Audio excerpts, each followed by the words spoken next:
Khabib is a force to be reckoned with in the octagon, and his ground and pound is second to none. But what if I told you that his secret to dominating opponents with his legs isn't just about technique? This muscle group is often overlooked by fighters and strength coaches alike. In this video, we're going to reveal what that muscle group is and show you how to train it to take your MMA skills to the next level. Trust me, you won't want to miss this. My name is Jack Crucial, and I'm an injury rehab and high performance consultant who specializes in combat sports. My mission is to give you the same tools and info as the best fighters in the world. So if these topics interest you, subscribe to this channel. As we mentioned earlier, Khabib's ground and pound is not just about technique. It's also about a muscle group that is often overlooked in traditional strength and conditioning programs, the adductors, commonly referred to as the groin muscles. Let's listen to a snippet of Khabib talking about his smesh control. Everybody's trying to test guard and get them on using the arms. You don't use the arms, you only use the legs. So I don't use arms, I use my hips, I use my legs. I come mount, I don't use my arm to just hold him. Yep. You know, I use my legs, I hold him with my legs, and I use my punch. So I'm not only going to give you elite training frameworks to improve your mount and ground and pound control, but also principles to allow you to also apply to groin injuries. We're going to help you develop your adductors all the way from injury to high performance. So let's take your combat sports game to the next level.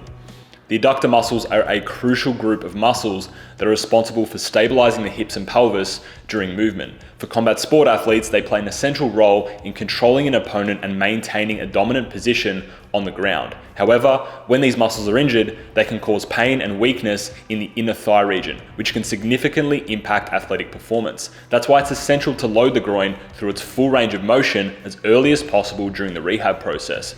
One way to load the groin is through its full range of motion with a 90-90 hip transition. This exercise involves transitioning from a seated position with both legs in front of you to a position where one leg is bent at 90 degrees and the other is bent behind you at a 90-degree angle. This exercise can be performed without any weights and is an excellent way to start loading the groin during early stages of groin rehab. Another great exercise for loading the groin is a kettlebell groiner. This exercise involves performing a deep lunge while holding a kettlebell with both hands. And this exercise helps develop strength and mobility in the groin muscles and can be progressively overloaded as the groin continues to heal if you're training for elite performance. Or if you're looking to take your groin training to the next level, you can incorporate a Cossack squat using a kettlebell as a lighter variation and a barbell Zercher position for heavier loading in the lateral plane. These exercises will help you develop strength and stability in the groin muscles, leading to better performance on the mat or in the octagon. Incorporating these exercises into your training routine will help you to effectively rehab an adductor muscle injury, develop strength and mobility in the groin muscles, and enhance your overall athletic performance. Phase 2 is overcoming isometrics, which is a type of muscle contraction that involves attempting to move an immovable object or resisting an external force, such as a heavy weight or resistance.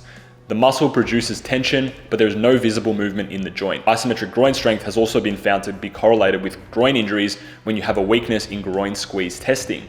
So incorporating overcoming isometrics into your groin training is crucial for developing optimal strength and stability in the adductor muscles. One way to integrate this method is by using a medicine ball for shorter distance squeezes and a Swiss ball for larger groin lengths. Additionally, you can combine full range of motion with a squeeze blended into the exercise with an adductor machine. For example, you can perform 5 to 10 second hard squeezes with each repetition. If you're pressed for time, this can be an efficient way to expose yourself to both full range of motion movements and isometric contractions.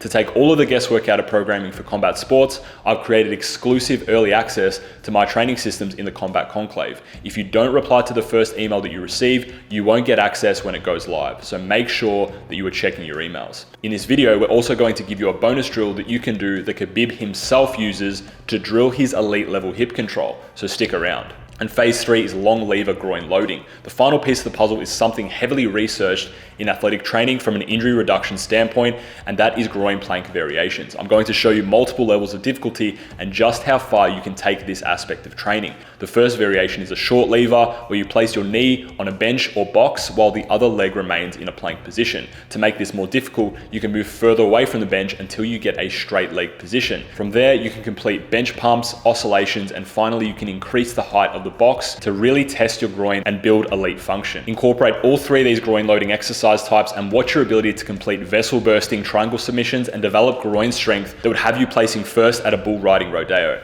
Now, as mentioned, as a bonus, here is a way to transfer these strength and conditioning qualities into your training. Top game pressure in combat sports is heavily reliant on technical elements of that sport. To improve your hip control and mount dominance, practice the mount position without your hands, with a partner who is actively trying to escape. Get your sparring partner to start at 60 to 65% resistance and ramp up once you get a good grasp of controlling your opponent. You can also incorporate this same drill from the back. Gradually ramp up your partner's resistance until you can control them at full intensity with just your legs. This will give you a significant advantage in the fight and allow you to utilize your hands for devastating strikes, just like Khabib. This is the exact drill Khabib uses to work on his hip dominant control, and none of his opponents are prepared for it. In addition to the importance of hip control and dominance, grip strength is also a crucial factor in combat sports. To improve your grip strength, we've broken down a video on Dagestani grip strength, which you can check out here. To summarize, elite groin strength integrates the following phases. 1, loaded groin range of motion. 2, overcoming isometrics. And 3, long lever groin loading. Thanks for watching. Comment on this video and let me know what topics you want me to cover next. And I'll see you on the next one. Cheers.